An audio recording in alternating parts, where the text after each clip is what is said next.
मान लो तुम गए नॉर्मल कॉलेज, मान लो तुम गए आईआईटी, ठीक है। चलो, तो क्या लगता है नॉर्मल कॉलेज से पेश होने के बाद कितने की सैलरी लगने वाली है? 25,000? ये ज्यादा बोल रहे हो वैसे। अच्छा चलो, कितने की लगती है? अच्छा बताओ, मैं नहीं। हाँ, इंटर्नशिप 5 या फ्री में भी करते हैं, अभी फ्री में पड़े हमारे यहाँ। और बताओ कितने की लगेगी तब भी? हाँ, 15 लाख? 1 लाख तो बहुत ज्यादा बोल दिया है तुमने। वो एक आध एक्सेप्शन होते हैं, मैं ये नहीं कह रहा, एवरेज अगर बात करें, एवरेज में कह रहा हूं बहुत अच्छी कंडीशन में 30,000, बहुत अच्छी कंडीशन ले रहा हूं मैं तो। इन्फोसिस, टीसीएस, विप्रो में 360 का पैकेज, समझ रहे ना? एवरेज में तो पैकेज में 3 ले लेता हूं। इसमें कितना लग जाता होगा? एवरेज? हाँ, ज्यादा नहीं, चलो 20 मान लेते हैं। 20 तो आराम से लग जाता है अगर आप एवरेज भी हो तो, मतलब गए बीते ना हो, गए बीते हो तो बात अलग है। एवरेज हो ठीक ठाक तो 20 तो लग जाएगा। समझ आ रहा है? इंक्रीमेंट कितना पर ईयर? परसेंट? 10% ले लें, 10% ले लें, ठीक है ना? तो 10% ले लेते। चलो चलो, 30 साल बीत गए। कितने साल बीत गए? 30 साल बीत गए, ठीक है। तो 30 साल बीत गए तो 3 × 30, ठीक है। 3 और 30, 30 साल बाद 10% का अगर इंक्रीमेंट अगर लेंगे तो कितना हो जाएगा? 10 10 10, है ना? 10 साल में 10 गुना, है ना? लेकिन ऐसा नहीं होगा कि भाई 30 35 40 पहुंच जाएगा इसका लास्ट तक जाते जाते मुश्किल से अगर एवरेज एवरेज काम करोगे तो 25 तक पहुंच जाएगा। 30 साल तक बसते बसते एवरेज ले लेते हैं। 25 दिन 28, 27 ले लो। चलो 27 और 3, 30, 30 का एवरेज 15, 15 × 30, 15 × 30 कितना होता है? हाँ, 450 लाख, मतलब 4.5 करोड़। कितना कमाया मैंने? कमाया नहीं कमाया? हाँ, चलो इसका अगर तुम एवरेज मैनेजर लेवल तक भी पहुंच जाते हो, है ना, जैसे 6 से 7 साल 8 साल में मैनेजर बन जाते हैं लगभग, उनकी सैलरी आराम से होती है, मतलब 1.5 CR तक होती है आराम से, ठीक है ना? ज्यादा नहीं करते, है ना? 1.5 ही मान लेते हैं, 1.5 हो जाती है। और प्लस साइड बिजनेस अलग है। चलो पहले तो भाई ये देख लेते हैं, है ना? 1.8 मान लेते हैं, राउंड ऑफ हो जाएगा। 1.8 CR, 1 CR कितना आ रहा है एवरेज? 1.8 CR और 20 लाख कितना? 2 करोड़। एवरेज कितना? 1। अच्छा, एवरेज कितना? 1 × 30, 30 करोड़। बोलो। प्लस 20 में सेविंग कितनी होगी? 20 में सेविंग कितनी की होगी? हाँ, अरे 10 तो आराम कर लोगे यार, क्या खर्चा तुम्हारा इतना? हाँ, इतना क्या खर्चा है? 10 मतलब इतनी बड़ी सैलरी में आराम से 30 से 40% सेविंग हो जाती होगी। तो एवरेज 1 करोड़ सैलरी थी तो मैं तो 40 लाख मान लेता हूं। चलो average saving 40 lakh average saving मान लेते हैं, है ना? वर्स्ट केस में उसने स्टॉक में भी लगा दिया, 12% रिटर्न ही मान लो, है ना? 12% रिटर्न, ठीक है ना? तो सिंपल इंटरेस्ट ले लेते हैं, कंपाउंड भी छोड़ो, है ना? तो 40, ठीक है ना? 40 इंटू कितना? 30, कितना हो रहा है? हाँ, 12 करोड़, है ना? 12 करोड़ तो इसने टोटल लगाए, ठीक है ना? हर एक पे मान लो उसको 10% नहीं मिल रहा तो 4 लाख एक्स्ट्रा मिल रहा है साल का, तो 4 ही कर लो। 4 इंटू कितना? 30, कितना? 1.2 करोड़, ठीक है? ये तो वो है जो ऊपर ऊपर से दिख रही हैं।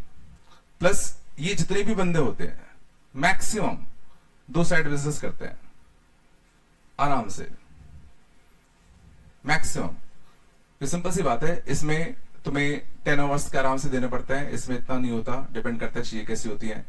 साइड बिजनेस प्लस अपना बिजनेस। तुम्हें क्या लग रहा है, तुम अपना बिजनेस खोलने जाओगे तो किसको लोन मिलेगा? इसको लोन मिलेगा, किसको लोन मिलेगा? इसको कुछ लोन नहीं मिलता। इनको आराम से लोन मिलता है। इनको फंडिंग चाहिए होगी तो आराम से फंडिंग मिलेगी। समझ में आ रहा है? प्लस इसकी शादी हुई, इसकी शादी हुई, इसको कितना मिलेगा? कुछ नहीं मिलेगा। इसको कितना मिलेगा? जो प्रैक्टिकली होता है मैं बता रहा हूं। कितना लगता है कितना मिलेगा? अभी 2 साल पहले मेरे दोस्त की शादी हुई थी, उसको चढ़ावे में 3 मिले थे, एक फॉर्च्यूनर मिली थी, गिफ्ट मिला था। और क्या तुम्हें क्या लगा? तो तुम क्या सोच रहे हो? ये तो आत्म श्रद्धा से जो देते हैं वो बदला। हाँ, ये तो वो चीजें हैं, गिफ्ट है। और क्या तुम गलत सोच रहे हो क्या? सिर्फ एक्चुअल जो कंपटीशन होता है उससे भी नहीं, 1 लाख में ही होता है। जो प्रॉपर कंसिस्टेंटली रोज पढ़ाई कर रहे होंगे, प्रॉपर तरीके से चीजों को कर रहे होंगे, जैसा बोला जा रहा होगा वैसे कर रहे होंगे। बाकी सब ऐसे ही हैं। समझ रहे हो? और आराम से 15 से 17 सीटें होती हैं। ठीक है, कोई इतना टफ कंपटीशन नहीं है। बट गेम किसका है? कंसिस्टेंसी का। आज तुमने जोश जागा, आज तुमने 10 घंटे पढ़ लिए, फिर 3 दिन टाटा फेस हो गए तुम, उससे क्या होगा? कुछ नहीं होगा। मेजरली मैटर करता है कंसिस्टेंसी, फिर मैटर करता है आप कितने इंटेलिजेंट हो। सुनो, ये बस मैंने ऊपर ऊपर की चीज बताई है, और अलग बहुत परक्स होते हैं अलग, अब वो मैं डिस्कस भी नहीं कर सकता। और तुम्हें कुछ भी नहीं करना। सबसे पहले तो तुम्हें डिसिप्लिन होना है। एक पहले तो अंदर से मोटिवेशन जगाओ। तुम्हारे अंदर में लगता ही नहीं है कि कुछ है, कि तुम लोग करना क्यों चाह रहे हो, तुम पढ़ोगे क्यों? और ये तब काम आता है जब तुम लो फील करो कि नहीं यार मन नहीं कर रहा, आज थक गए हैं। क्या थक गए हो यार? तुमने क्या कर लिया? लोग भरी दोपहर में ईंटें उठा के नहीं थक रहे, तुम थक जा रहे हो ऐसे वेट वेट के पढ़ने से। अजीब नहीं है? बोलो, अजीब है कि नहीं? तुमसे 2 ईंटें उठवा ले, हाफने लग जाओगे। हाय तो भाई ये क्या करवा दिया सर ने हमसे। तुम्हें लग रहा है तुम थकते हो? सीरियसली बताओ, तुम्हें लग रहा है वो थकान होती हो? वो थकान नहीं होती। वो तुम अपने जो निकम्मापंती होती है ना, उसको छुपाने का एक तरीका होता है। अरे सर हम थक गए, अरे मम्मी आज तो बहुत पढ़ के आया, मैं आराम करूंगा, थोड़ा खेलूंगा, थोड़ा फोन चलाऊंगा, मैं बहुत मेंटली प्रेशराइज हो चुका हूं। अच्छा, मेरा बेटा आके थप्पड़ लगाऊंगा तो लिटरली। क्या क्या प्रेशराइज है? चुपचाप बैठ के मूवी देख रहे हो, चुपचाप बस नोट्स बना रहे हो, बड़ी ऐसे बैठ के, ये थकान होती है? थकान अगर देखनी हो ना तो कभी जाओ, रोड पे निकलो, पैदल थोड़ा घूमो, ऑब्जर्व करो चीजों को, तब तुम्हें पता चलेगा चीजें होती क्या है। कैसे लोग 10-10 हजार कमाने के लिए रात रात भर जागते हैं। तुम्हें क्या लगता है गार्ड की सैलरी कितनी होती होगी? 8 हजार, 10 हजार, 12 हजार मैक्स टू मैक्स। हाँ, तुम्हें बोल दिया जाए रात को जागो, जाग लोगे? और क्या लगता है इससे क्या होगा? इससे कुछ होगा? जो तुम लोग खाने जाते हो ना मोमोज वगैरह, ये भी 100 रुपए हो जाएंगे अभी। तुम ये भी स्किप मारोगे, नहीं यार छोड़ो यार 100 रुपए बच जाएंगे, ये तुम सोचोगे?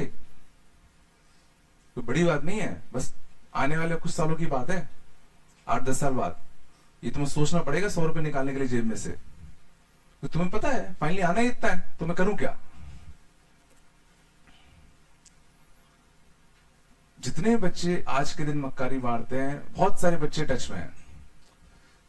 कॉलेज जाके तो बहुत हद तक वो सुधर गए, तो तब भी कुछ कुछ अच्छा कर गए। लेकिन सोचो अब उनके दिल में क्या बीतती होगी जब वो अपने दोस्तों को देखते होंगे।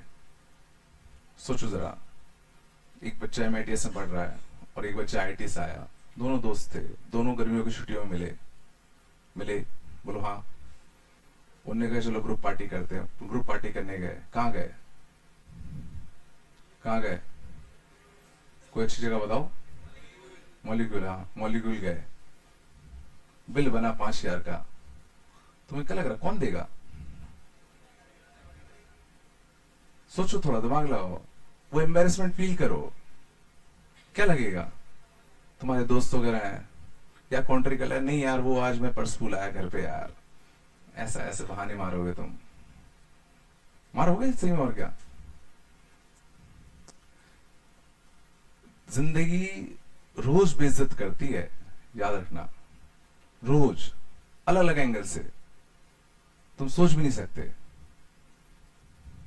इंसान छुप छुप के रोएगा, रोता है, लिटरली बता रहा हूं। और क्यों? क्योंकि तुम सोचो आराम से एसी में बैठ के पढ़ नहीं पा रहे थे। ये सिर्फ किस लिए? नहीं आज हमें मस्ती करनी है।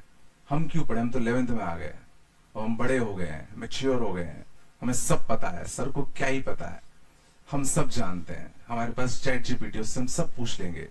पूछ लो सब। इवन जो तुम्हारे रिलेटिव्स होंगे ना, वो भी तुम्हारे साथ नहीं देंगे। एक बार देंगे, 2 बार देंगे, बट तीसरी बार मांगे बोले हट, बार बार मांगता रहता है, कुछ काम धंधा है नहीं, कुछ खुद कमाने नहीं है, ऐसे बोलते हैं। समझ लो ना?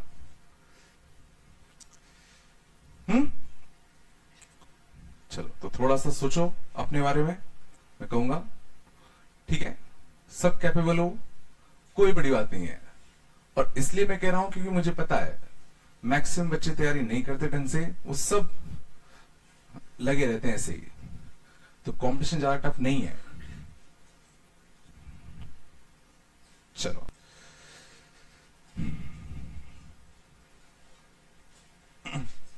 ठीक है, आगे चलते हैं ना। तो अपन डिस्कस कर रहे थे एपी में। तो पिछली क्लास में जाते आते अपन 2 कंसेप्ट डिस्कस किए थे। एपी का यूनिट टर्म एन में क्या होता था? लीनियर। और एन का कोएफिशिएंट क्या होता था? कॉमन डिफरेंस के बराबर। और दूसरा हमने सीखा था एसएन जो होता है वो एन में क्या होता है? क्वाड्रेटिक। एन में क्या होता है? क्वाड्रेटिक। इसमें एन स्क्वायर का कोएफिशिएंट कितना होता था? एन स्क्वायर का कोएफिशिएंट कितना होता था? d/2 होता था। और बी निकालने के लिए क्या करते थे? बी निकालने के लिए क्या करते थे? n इक्वल टू 1 छाप देते थे। तो n इक्वल टू 1 छापने पे क्या मिलना चाहिए था? t1 मिलना चाहिए था। तो उससे कंपेयर करके हम लोग b की वैल्यू फाइंड आउट करते थे। कुछ याद आया? अब क्वेश्चन देखना। If ratio of mth term and nth term in an AP is of in two APs is 3n plus 1 upon 2n minus 1.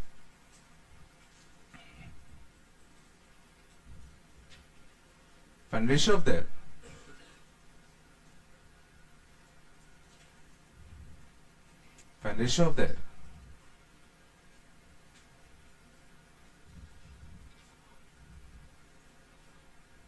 SN and SN. चलो ठीक है। तो कंसेप्ट ये हमने सीखे। तो अब इसमें हम सवाल देख रहे हैं। देखो सबसे पहले तुम्हें कंसेप्ट आना चाहिए। कंसेप्ट आता है, अब उसका सवाल पक्का बनेगा अगर मैंने दिया है। अब बस करेक्ट करने वाली बात है। तो पहले क्वेश्चन समझो। क्वेश्चन क्या कहना चाह रहा है? क्वेश्चन क्या कह रहा है? Ratio of mth term and nth term in 2 APs। 2 अलग अलग एपी है। 2 अलग अलग एपी है। पहले एपी का mth टर्म और दूसरे एपी का जो nth टर्म है उनका रेशियो दे रखा है। समझ में आ रहा है? Then find ratio of their summation of first m term and summation of first n term. इसका रेशियो उनको निकालना है। समझ आ रहा है? चलो तो 2 ईपी के mth टर्म और nth टर्म का रेशियो दे रखा है।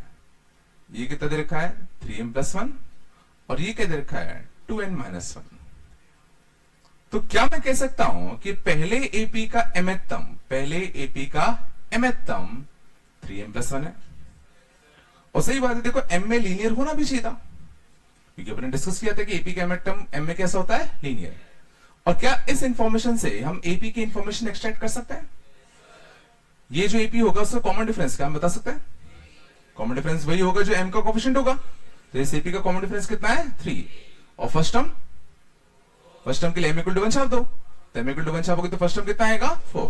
तो पक्का ये एपी कौन सी होगी? 4, 7, 10, 13 so on। समझ रहा है?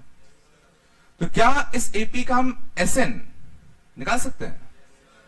कॉमन डिफरेंस कितने का? 3 का। तो n स्क्वायर का कोफिशिएंट 3/2 आया। n इक्वल टू 1 छापने पे कितना चाहिए? 4। n इक्वल टू 1 छापने पे आ कितना रहा? 1.5। 1.5 से 4 जाने के लिए 2.5 और चाहिए। 2.5 मतलब कितना? 5/2। तो प्लस का कितना? 5/2n। नहीं आया। इसका कॉमन डिफरेंस कितना था? 3। 10 स्क्वायर का क्वेश्चन कितना होगा? 3/2। तो 3/2 n स्क्वायर आ गया। अब n इक्वल टू 1 रखने पे कितना आना चाहिए? 4 आना चाहिए। n इक्वल टू 1 यहां रखो, कितना आ रहा है? 3/2 मतलब 1.5। तो 4 लाने के लिए क्या चाहिए? 2.5 और चाहिए। तो 2.5 मतलब कितना? 5/2। पकाया। सिमिलरली सेकेंड एपी का नेट टर्म कितना आएगा? 2n-1। हाँ 3/2। हाँ कर सकते हो। वो मैं फॉर्मूला याद नहीं करवाना चाहता, इसलिए उसके लिए याद करना पड़ेगा तुम्हें।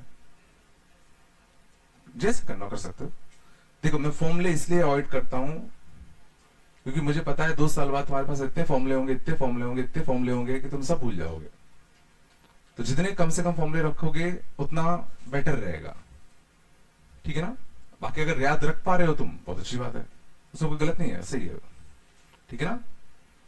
चलो आगे देखें। चलो 2n-1 है, तो इसका कॉमन डिफरेंस कितना है? 2। तो Sn में n स्क्वायर का क्वेश्चन कितना आएगा? 1। कॉमन डिफरेंस का था। यहां n इक्वल टू 1 पे कितना आ रहा है? 1। यहां n इक्वल टू 1 पे कितना आ रहा है? तो कुछ करने की जरूरत है कि नहीं है? कुछ करने की जरूरत नहीं है। नहीं आया। तो Sm अपॉन कितना? Sn। तो कितना आएगा? 3/2 m square plus 5/2 m upon n square. हाँ सही का, बिल्कुल के हो सकता है, बट वो के ऊपर नीचे पक्का कट जाता है। बिल्कुल सही सोचा।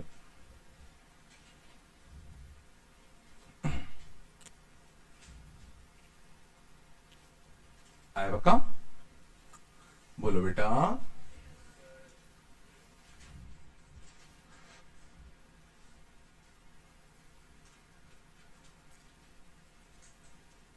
Ratio of sum of first n terms of 2 APs is 3n-1 upon 2n plus 5. Find ratio of their nth terms.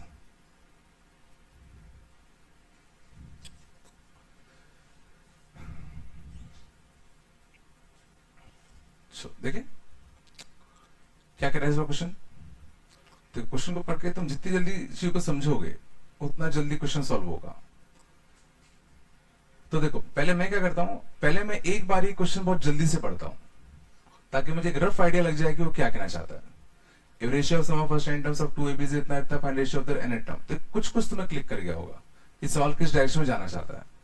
फिर देखो कि अच्छा इसमें इंपॉर्टेंट पॉइंट्स क्या है। 2 एपी हैं जिनके फर्स्ट n टर्म्स के सम का रेशियो दे रखा है। तो 2 एपी हैं जिनके फर्स्ट n टर्म्स के सम का रेशियो दे रखा है। बोलो हाँ। हमें दोनों एपी के nth टर्म का रेशियो चाहिए। दोनों एपी के जो nth टर्म्स होते उनका रेशियो चाहिए। मींस इनडायरेक्टली अपन को Sn गिवन है और Tn चाहिए। पिछले क्वेश्चन में देखो क्वेश्चन क्या था, अपन को Tn पता था और Sn निकालना था। RS में तो क्या इस बार हम Sn से Tn सोच सकते हैं? बोलो। तो पहले एपी का Sn क्या होगा? पहले एपी का Sn क्या होगा? बोलो। पहले एपी का Sn क्या होगा? 3n-1। पहले एपी का Sn क्या 3n-1 होगा क्या? ध्यान देना, ये तो अपन को पता ही है कि एस एन एन में कैसा होना चाहिए, क्वाड्रेटिक, बट ये क्वाड्रेटिक है क्या? लेकिन पक्का क्या हुआ होगा, ऊपर से एक और नीचे से एक एन कट गया होगा, कट गया होगा ना। तो क्या मैं कह सकता हूं कि पहले एपी का जो एस एन होगा वो कितना होगा, 3n² माइनस एन। तो क्या इसका मैं टीएन सोच सकता हूं? सोचो यहां पे n² क्वेश्चन कितना है, 3। n² क्वेश्चन क्या होता था, d/2, तो d/2 की वैल्यू 3 है, तो d कितना होगा, 6। यहां n इक्वल टू 1 रखने पे कितना आ रहा है, n इक्वल टू 1 रखने पे कितना आ रहा है, मतलब फर्स्ट टर्म कितना है, तो यहां भी फर्स्ट टर्म कितना होना चाहिए, 2। तो n इक्वल टू 1 रखने पे कितना आ रहा है, 6। 2 लाने के लिए -4 नहीं है क्या? सेकेंड एपी का एसएन कितना है, 2n² प्लस का कितना, 5n। n इक्वल टू 1 रखने पे कितना आ रहा है, 7। तो यहां भी फर्स्ट टर्म 7 आएगा। d/2 की वैल्यू, d/2 की वैल्यू 2 है, तो d की वैल्यू कितनी आएगी, 4n। 7 आना चाहिए, तो n इक्वल टू 1 रखने पे 7, तो 4n प्लस 3। तो दोनों के tn का रेशियो, दोनों के tn का रेशियो कितना आ जाएगा, 6n माइनस का 4 अपॉन 4n प्लस का 3।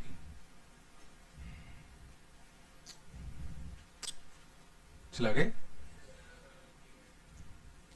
अल्टा। If SN denotes summation of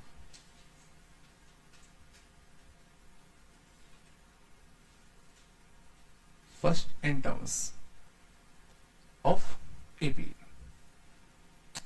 ठीक है, then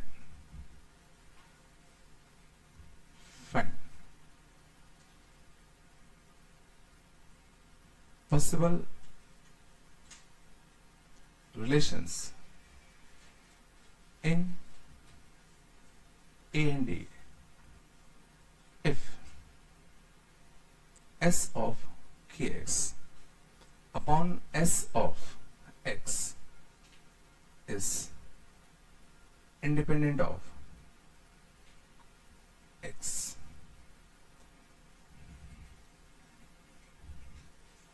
और ऑब्जर्वेशन का क्वेश्चन है, इसमें तुम्हारे ऑब्जर्वेशन स्किल्स यूज होंगे। क्वेश्चन में कुछ भी खास नहीं है। एसएन क्या है, denotes the summation of first n terms जो होता है। तो ये कह रहा है कि ए और डी में पॉसिबल रिलेशंस बताओ क्या होंगे, मतलब किसी एपी का first term a common difference d है ना, ताकि S of K X upon S of X independent of X आ जाए। ठीक है, तो सबसे पहला सवाल उठता है कि एस ऑफ के एक्स मतलब क्या, मतलब क्या? सोचो यहां अगर n था तो इसका मतलब क्या था, summation of first n terms.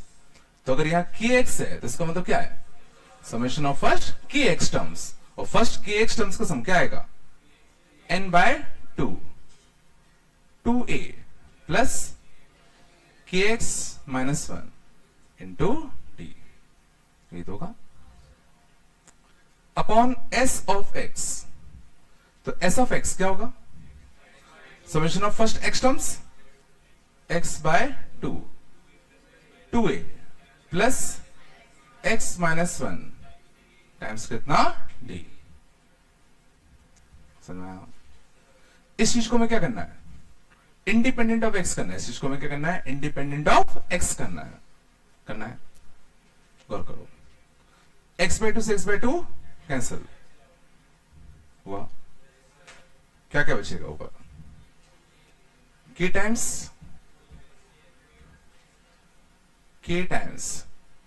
2a plus kx minus 1 into D, और नीचे 2a plus x minus 1 into D. अब इस चीज को मैं इंडिपेंडेंट ऑफ x करना है। देखो यहां तक 90% बच्चा पहुंच जाएगा, बट फिर नहीं सोच पाता। दिमाग लगाओ, ये चीज x से इंडिपेंडेंट हमें करनी है। तो ए और डी में ऐसा क्या करूं, ए और डी में ऐसा क्या रिलेशन रखें ताकि ये चीज x से इंडिपेंडेंट आ जाए।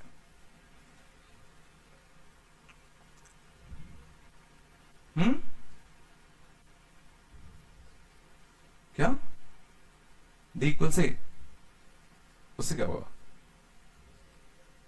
कैसे हो जाएगी? हाँ, करो, यहाँ डी इक्वल टू ए रखो, बिल्कुल नहीं होगा।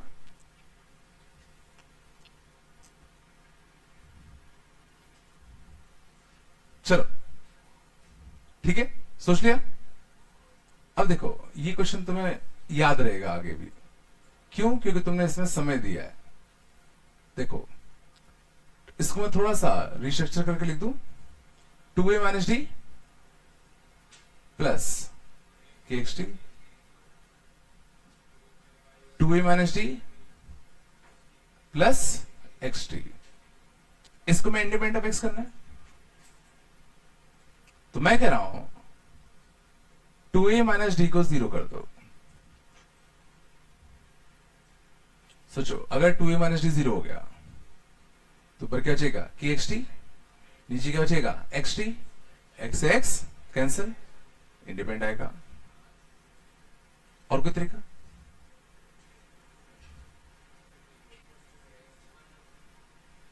एक्स को छेड़ नहीं सकते, एक्स से इंडिपेंडेंट करना है। ए और डी में तुम कुछ भी कर सकते हो। सोचो एक और तरीका है, बिल्कुल सही कहा, डी को क्या कर दो, 0। डी को 0 कर दोगे तो भी तो सोचो एक्स इंडिपेंडेंट आएगा, और डी इक्वल टू 0। दो पॉसिबल आंसर है इसके। ये एडवांस में आया था। कहा ए इक्वल टू डी नहीं बोला था क्या? ओके, हाँ मैंने ए इक्वल टू डी सुना था। आया पक्का? बोलो। और तुम यकीन है ये एडवांस में आया था। तो जो एडवांस वाले कभी भी तुमसे बहुत गंदा लॉजिक यूज करके क्वेश्चन कभी नहीं करवाते, कभी नहीं करवाते। उनके क्वेश्चन देखना हमेशा जो पहले जो 2 टॉपिक होते चैप्टर के उसी में से पूछते हैं, बट उसमें से होता क्या, हल्का सा पार्ट तुम्हें सोचना पड़ता है, बस चीजें सामने तुम्हें नहीं दिखेंगी। तो ना बस तुम्हें ये वाले क्वेश्चन सॉल्व करने आने चाहिए, मतलब सोचना आना चाहिए कि कैसे क्वेश्चन को थोड़ा सा रिस्ट्रक्चर कर दिया जाए। चीजें तुम्हारे सामने ही होंगी हमेशा। आया थोड़ा बहुत? और सोचो ये कंसेप्ट तुम्हें याद रहेगा अब आगे। क्यों? क्योंकि सोचो तुमने 2 मिनट इसको ईमानदारी से दिया, सोचा, और तुम्हें क्लिक नहीं किया, और फिर जब मैंने बताया तुम्हें लगा अरे ये तो बहुत ही आसान था। चीजें ऐसे ही याद रहती हैं। जिस क्वेश्चन में तुम थोड़ा टाइम स्पेंड करोगे, जिस लॉजिक में तुम थोड़ा टाइम स्पेंड करोगे सोचने में, भले ही वो ना बने, वो मैटर नहीं करता, बट अगर तुमने प्रॉपर टाइम स्पेंड करा होगा उसमें, वो देखना तुम्हें याद रहेगा ही रहेगा। अगली बार अगर कभी भी अगर आएगा 2 महीने बाद, 3 महीने बाद सेम क्वेश्चन, तुम आराम से उसको क्लिक कर जाओगे। समझ में आ रहा है? तो मैं यही कहता हूं क्वेश्चन थोड़ा टाइम दो, वक्त दो, भले ही ना बने कोई बुराई नहीं है, बट ईमानदारी से उसको ट्राई करो। फिर जब उसको तुम्हें सॉल्यूशन मिलेगा तुम्हें लगेगा कि अरे यार मैं ये मिस कर रहा था, तो वो चीज तुम्हें गारंटीड याद रहेगी। ऐसे ही चीजें याद होती है। तुम सोचो बस मैंने कॉपी उठाया, 20 क्वेश्चन मैंने पढ़ लिया, अच्छा ऐसे ऐसे ऐसे ऐसे, सब भूल जाओगे। तो भले 5 क्वेश्चन करो, बट 5 क्वेश्चन ऐसे करो। समझ में आ रहा मैं क्या कर रहा हूं? चलो आया पक्का? आगे चलें? चलो, prove that √2, √3 and √5 cannot be any 3 terms of any AP.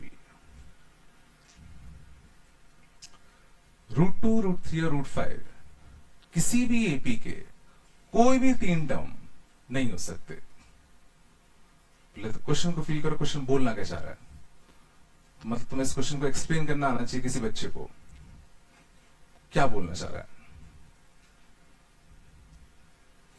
कि अगर तुम कोई भी ऐसा एपी नहीं लिख सकते जिसके 3 टर्म्स √2, √3 और √5 है। मतलब कोई भी 3 टर्म जब मैं कह रहा हूं तो मैं लगातार टर्म्स की बात ही नहीं कर रहा। मैं कह रहा हूं एक टर्म यहां √2 आ जाए, एक कुछ देर बाद √3 आ जाए, कुछ देर बाद √5 आ जाए, ऐसा भी नहीं हो सकता। लगातार तो हो ही नहीं सकते, समझ ना। लगातार के अलावा 2 छोड़ के, 3 छोड़ के, 5 छोड़ के भी नहीं हो सकते। कोई भी 3 टर्म किसी भी एपी का, ये तीनों नहीं हो सकते। समझ में आ रहा है? क्वेश्चन है नहीं यहां। चलो, अब इसको हम प्रूव करेंगे यूजिंग कॉन्ट्रडिक्शन। Using contradiction. तो कॉन्ट्रडिक्शन में हम लोग क्या करते हैं, उल्टा मान लेते हैं। लेट्स सपोज कोई एपी है जिसका pth टर्म, लेट्स सपोज कोई एपी है जिसका pth टर्म √2 है, जिसका qth टर्म √3 है, और जिसका rth टर्म √5 है। ये चला, मैंने पहले उल्टा मान लिया। लेट्स सपोज ये होते किसी एपी के pth, qth और rth टर्म। समझ आ रहा है? ठीक है। ऑब्वियसली यहां पे पी क्यू आर कैसे होंगे, ऑब्वियसली यहां पी क्यू आर कैसे होंगे, नेचुरल नंबर्स होंगे। pth term, qth term, rth term integer ही तो होंगे, और वो भी पॉजिटिव वाले इंटीजर होंगे, होंगे नहीं होंगे। अब अपन को कुछ ऐसा करना है कि चीजें कॉन्ट्रडिक्ट कर जाए, तभी तो ये प्रूफ हो पाएगा। अभी तो अपन ने मान लिया कि ये तीनों किसी एपी के 3 टर्म्स रहे होते, ठीक है ना। अब इन तीनों कंडीशन से अगर मैं एक ऐसी चीज प्रूव कर दूं जो हमेशा गलत है, मतलब हमारा अजम्पशन फॉल्स हो जाएगा।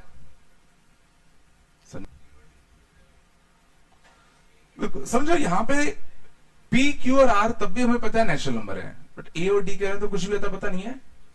ए और डी का कुछ पता है क्या? तो ए और डी बिल्कुल अननोन है, तो क्यों ना पहले ए और डी को मैं निपटा दूं। ए और डी को निपटाने का तरीका क्या होगा, पहले इक्वेशन में सेकंड इक्वेशन को सेपरेट कर दूं। तो पहले इक्वेशन में से सेकंड इक्वेशन को सेपरेट करते तो क्या आता, p माइनस का q into D equal to क्या आएगा, √2 माइनस का √3। सेकेंड में से थर्ड को सेपरेट कर दूं, q minus R into D equal to क्या आएगा, √3 माइनस का √5।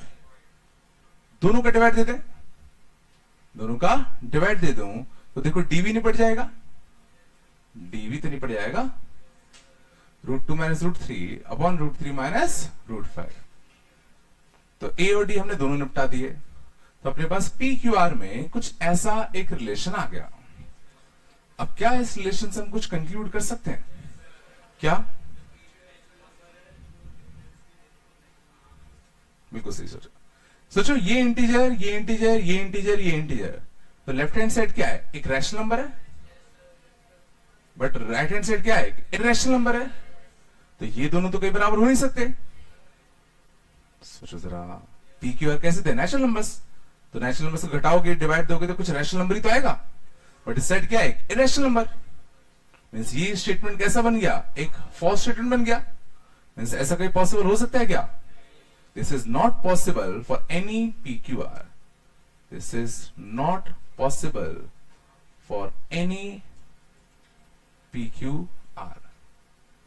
Therefore, our assumption was wrong. Therefore, our assumption was wrong.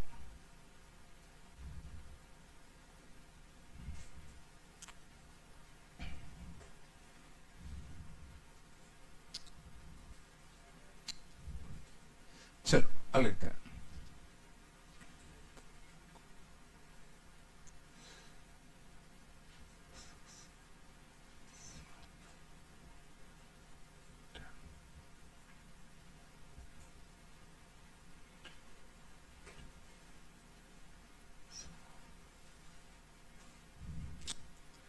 ये कुछ सीरीज ऑफ नंबर्स हैं, ठीक है, फाइन।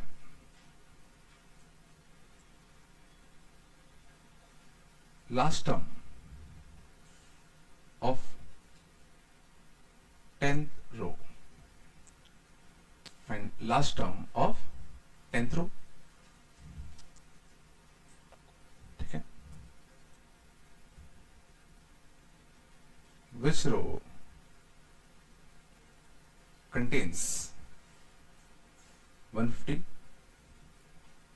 which row contains 150.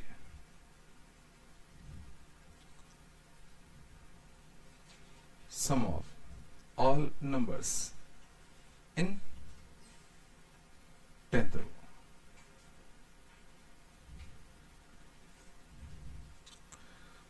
ठीक है,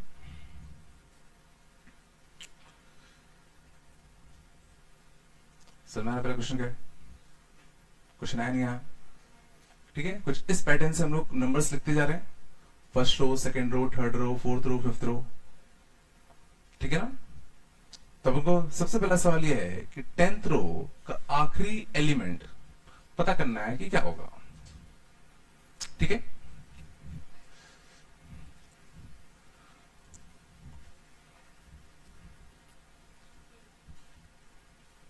क्या होगा? क्या? ठीक है ना? चलो, तो इन टाइप के क्वेश्चन में ध्यान देना कि अप्रोच करते हैं। जैसे कि मैंने कहा था, कभी भी ऐसे वाले क्वेश्चन अगर आ जाए तो सबसे इंपॉर्टेंट काम होता है कि तुम पैटर्न ऑब्जर्व करना जानते हो। अब पैटर्न कैसे ऑब्जर्व करें? तो हर एक रो की लास्ट टर्म को पकड़ते हैं। इसका लास्ट टर्म कितना है? 1, इसका 3, इसका 6, इसका 10। तो इनमें कुछ पैटर्न ढूंढने की कोशिश करो।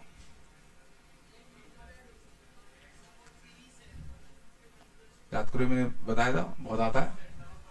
ये क्या है? 1, 3 को कह सकते हैं 1 + 2, 6 को 1 + 2 + 3, 10 को 1 + 2 + 3 + 4, फिफ्थ रो का लास्ट टर्म 1 + 2 + 3 + 4 + 5। तो 10th रो का लास्ट टर्म 1 + 2 + 3 + 4 अप टू 10 तक। तो n × n + 1/2, तो लास्ट टर्म कितना आएगा? 55। तो जो 20th रो का लास्ट टर्म पूछा हो तो वो भी निकाल लेते, क्यों नहीं आएगा? हाँ, तुमने मना किया गया? हाँ, अब मेरे कान खराब हो रहे लग रहा हूं। चलो शांत, पहला सवाल आया नहीं आया? चलो, तो ये हमें मिल गया। बस बेटा शांत। तब उनको जो 10वां रो होगा, जो 10वां रो होगा, उसका लास्ट टर्म कितना मिल चुका है? 55। चलो, तो मैं ये वाला क्वेश्चन तो आराम से कर सकता हूं। Sum of all numbers in the 10th row, sum of all the numbers in the 10th row. 10th row में कितने नंबर्स आएंगे? फर्स्ट रो में कितने नंबर है? 1, सेकंड में 2, तीसरे में 3, चौथे में 4। तो 10 में कितने टर्म्स होंगे? 10। तो यहां टोटल 10 टर्म्स होंगे। इन सब का सम क्या हम निकाल सकते हैं? क्या इन सब का सम हम निकाल सकते हैं? कैसे? बिल्कुल, ये सोचो 55 है तो ये कितना होगा? 54। अगला कितना होगा? 53। ठीक, एपी चल रहा है। और मैं अगर एपी यहां से मानू, अगर मैं एपी यहां से मानू, तो कॉमन डिफरेंस कितना होगा? कॉमन डिफरेंस कितना होगा? -1। तो जो थर्ड क्वेश्चन है, कितने टर्म्स है? 10। तो n/2, 2a। फर्स्ट टर्म किसको मान रहे हो? 55 को, प्लस 10 - 1 इंटू डी। तो डी कितना होगा? -1। इस साइड एपी चला रहे हो ना? नहीं आया तो कितना आएगा? 110 माइनस का 9, 101 इंटू कितना? 5।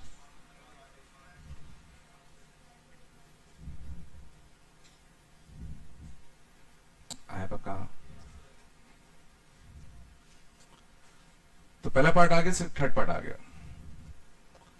सेकेंड पार्ट सोचो कैसे करते हैं। बिल्कुल सही कहा, तुम करे क्या? बिल्कुल सही सोच रहे हो। चलो यहां तक आ।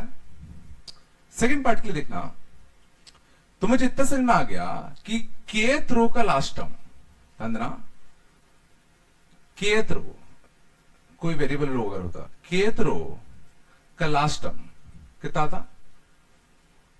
फर्स्ट रो का लास्ट टर्म 1 आया, सेकेंड रो का लास्ट टर्म 1 प्लस 2 आया, थर्ड रो का लास्ट टर्म 1 प्लस 2 प्लस 3 आया। तो केथ रो का last term 1 plus 2 plus 3 plus 4 up to कितना आता? के। तो इसके लिए क्या होते? के इंटू के प्लस 1 बाय 2, है ना? अब बिल्कुल सही कहा, अगर इस रो में 150 आना है तो इसकी जो वैल्यू होगी वो जस्ट 150 से बड़ी होगी। ये तो इसकी वैल्यू जस्ट 150 से क्या होगी? बड़ी। तो क्यों ना मैं इसका जो लास्ट टर्म है उसको सीधा 150 से इक्वेट कर दूं? इसको क्यों ना मैं 150 से ही इक्वेट कर दूं? बोलो। तो k इंटू के प्लस 1 की वैल्यू, k इंटू के प्लस 1 की वैल्यू कितनी होगी? 300। अब क्या करूं?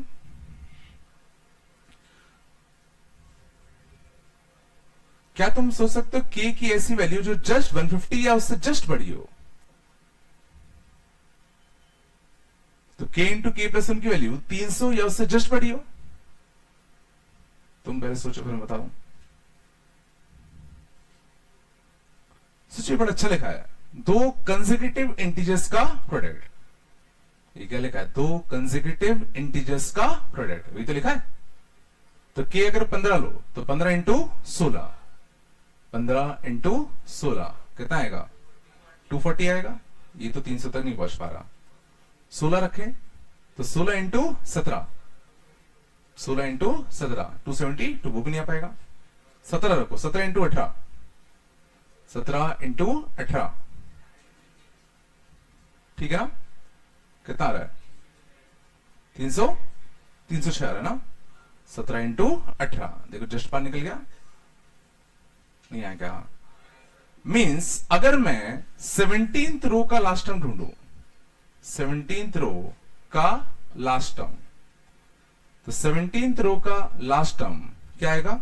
17 इंटू 18 बाई 2, तो 17 इंटू 9, तो वो कितना आ रहा है? 153। तो सोचो 17th रो का लास्ट टर्म कितना आता? 153। तो 150 उसी रो में तो आया होता। पिछला हमने कैसे सोचा कि इसके बाद हमने पर ये देखा है दो कंसेक्यूटिव इंटीजर्स सीधा है, तो k की वैल्यू रखते चले गए, जिसके पास पहुंचा फिर थोड़ा सा चेक कर लिया। ये नहीं आया क्या? कुछ तो बोले यार। तो आंसर कितना आता? 17 रो।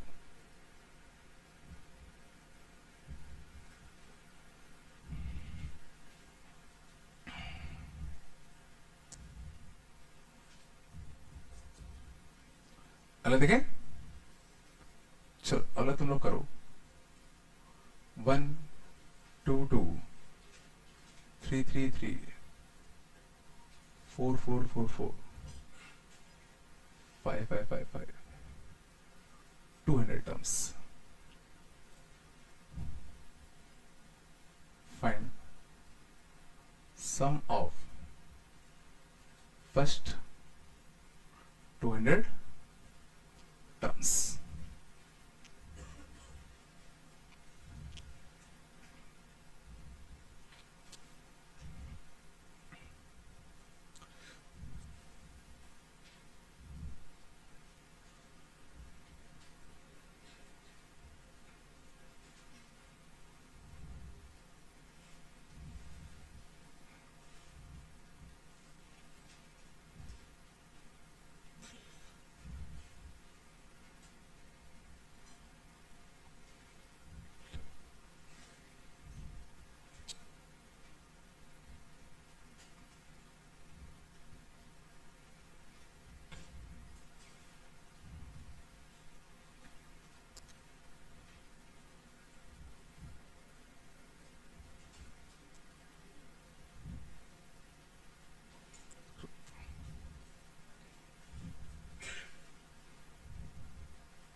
हुए क्या?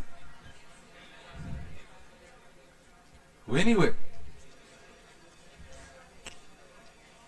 शांत, बात नहीं। पहले का आया, आया नहीं आया? चलो, पहले दिन में काफी अच्छा क्वेश्चन था। चलो, बस पहले देख लो बेटा, काफी अच्छा था। ये काइंड ऑफ कुछ कुछ पिछले क्वेश्चन जैसे ही था। 1 2 2 3 3 3 4 4 4 4, इसको ऐसे हो सकता है ना? बट इस बार क्वेश्चन है पहले 200 टर्म्स तक का समझिए, ठीक है ना? तो यहां तक कितने टर्म खत्म हुए? एक। यहां तक कितने टर्म खत्म हुए? 3। यहां तक कितने टर्म खत्म हुए? 6। 1 2 3 4 5 6, नहीं सोच पा रहे क्या? यहां तक कितने टर्म खत्म हुए? 10। ये समझ मारा? अब मुझे जाना है समेशन ऑफ फर्स्ट 200 टर्म। तो मुझे ये देखना है कि 200वां टर्म पहले तो कौन से रो में आएगा, 200 टर्म किस रो में आएगा, पहले तो मेरे को ये चेक करना है। तो सेम प्रोसेस, ठीक है ना? फर्स्ट रो तक एक टर्म खत्म हुआ, सेकेंड रो तक 1+2 टर्म्स खत्म हुए, थर्ड रो तक 1+2+3 टर्म्स खत्म हुए, फोर्थ रो तक 1+2+3+4 इतने टर्म्स खत्म हुए। तो केथ रो तक कितने टर्म्स खत्म होंगे? कितने टर्म्स खत्म होंगे? k into k+1/2। समझ में? केथ रो में इतने टर्म्स खत्म हो जाएंगे। समझ में आ रहा है? अब उनको k की वो वैल्यू चाहिए जो 200 या 200 से जस्ट बड़ी हो। समझ में आ रहा है?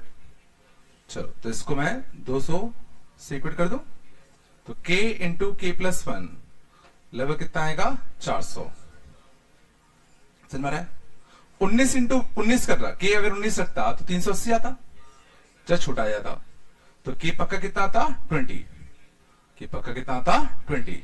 तो जो 20th रो होता, ध्यान देना, जो 20th रो होता उसका वहां तक कितने टर्म्स खत्म हो जाते? 20 इंटू 21 बाय 2, 210 ना? 20 इंटू 21, सॉरी, हाँ 210। तो यहां तक कितने टर्म्स खत्म हो जाते? 210।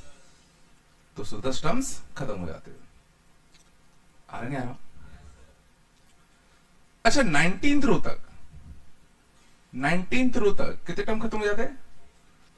19 इंटू 20/2, 190। 190 टर्म यहां तक खत्म हो जाते। समझ में आ रहा है? और 19th रो में सोचो क्या बनता? 19 19 19 19, ये तो बनता। और 20th रो में क्या था? 20 20 20 20, ये चलता। अब गौर करना, अब हमें सबका समझिए। तो 1 2+2, तो 2 इंटू 2, 2 कितनी बार आया? 2 बार। 2 कितनी बार आया? 2 बार। 3 कितनी बार आया? 3 बार। 3 3 3, तो 3 इंटू 3, 4 4 4 4, 4 कितनी बार आया? 4 बार। एंड सो ऑन करते करते 19 कितनी बार आता? 19 बार। पर 20 कितनी बार आएगा? ध्यान दो, यहां तक 190 खत्म हो चुके हैं, बट हमें जाना कहां तक? 200 तक। तो 191 से लेके 200, सोचो 10 बार ही तो 20 आ पाएगा। तो 20 20 20 20, ये कितनी बार आ पाता? 10 बार। सोचो इसको, 19 19 19 19 19, नहीं तो कितनी बार आता? 19 बार। बट 20 20 20 20 20 बार थोड़ी आ पाता। अब उनको 200 तक ही जाना है ना? आया बका। और सोचो ये क्या लिखा है? 1 स्क्वायर से लेके 19 स्क्वायर तक का सम। तो n into n+1 into 2n+1 by 6 plus 200 plus 200, ये आंसर होगा।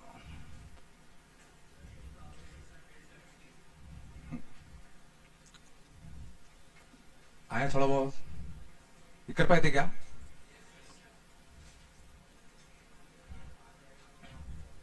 शांत, आया थोड़ा बहुत? अगला और अच्छा था, अगला क्लिक किया, हाँ तो सम के लिए लास्ट टर्म तो चाहिए होगा ना, बिना लास्ट टर्म निकाले सम कैसे निकाल लिया? क्या? ओके ऐसा है क्या? ओके ये जुगाड़ बन गई क्या? इसका सम कितना है 1, इसका कितना है 8, इसका 27, ये थोड़ा अच्छा बन गया। इसका देखना 40, 49, 56, 61, 64, सही करिए तो आर क्यूब बन गया। तो sum of all terms in the nth group, ये तो सीधा कितना आएगा n क्यूब है ना। Last term of nth group, ये बड़ा अच्छा देखो, तो हर एक का लास्ट टर्म पकड़ो 1, 5, 11, 19। अब इनमें एक पैटर्न ढूंढते हैं 1, 5, 11, 19 है ना।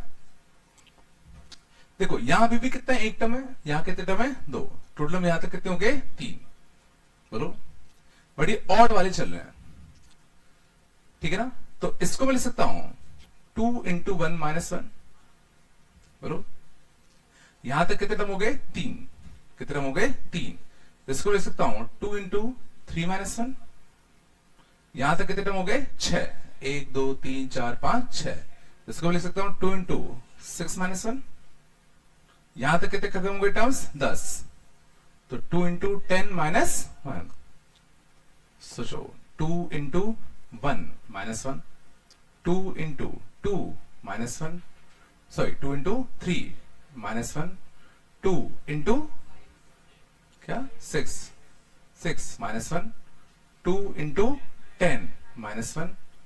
तो जरा सोचो 2 और माइनस 1 ये तो सब में सेम ही आ रहा है, डिफरेंस कहां आ रहा है 1, 3, 6, 10, और सब उनको पैटर्न आता ही है।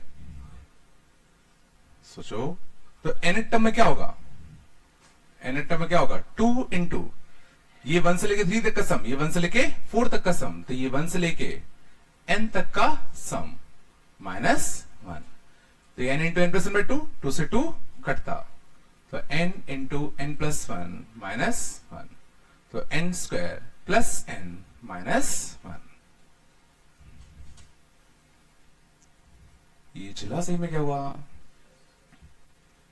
कुछ आया नहीं आया कि इस बार क्या था, वो पैटर्न तो चल रहा था, एक टर्म फिर 3 टर्म फिर 6 टर्म फिर 10 टर्म, बट ऑड वाले थे, समझ में आ रहा ना।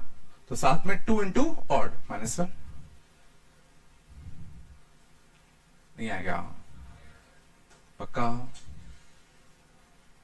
ठीक है। तो तुम लोग इसके शीट में लेके आज उस शीट तुम लोग को करके लाना है, ठीक, कोई दिक्कत नहीं, बोलो बेटा आ रहा है ना, ठीक है चलो, ठीक है मंडे को मिलते हैं, चलो बेटा।